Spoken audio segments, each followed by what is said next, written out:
جبال خوض البحر من دون قارب، لو تحدوه يخوضه ما يبلل ثيابه، لا يخوضه ويخرج لا شواطئه غالب، رغم من خاض بحره ما سلم من عذابه. يعرف ان الحياة ما بين ناجح وراسب، يعرف ان الحياة ما بين ناجح وراسب، وان فهم السؤال الصعب نصف الإجابة، وهل خير المناصب ما يريد المناصب، وهل شر العصايب ما بتحك في الأصابع. والأسد جائعة واللحم عند الثعالب، والقوانين في الغابة قوانين غابة، يا حماة الوطن يا ثروتي والمكاسب، راس مال الوطن كل ليل يحسب حسابه.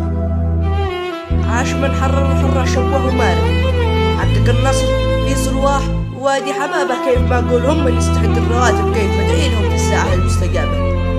منهجه من كتاب الله والفرض واجب، والذي كان بقلبه زيغة مع تشابه، يبتغي فتنته من يوم طول بالطالب، بيد الثار ذيله من زمان الصحابة.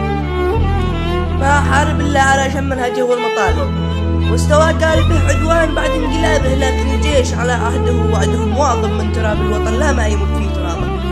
هكذا المرجلة يحل اللحافير والشوارب، جيشنا جيش ماشي دائما في صوابه، حب الابناء اليمن أم لها خير صاحب، ما يقول يا يمن بل قال يمه ويابه، كل جندي خرج من صبها والتراب، والدليل انها سكنه في غيابه، كل جندي خرج من صبها والتراب، والدليل انها سكنه في غيابه. وسلامتكم الشاعر أيمن محمد المهدي.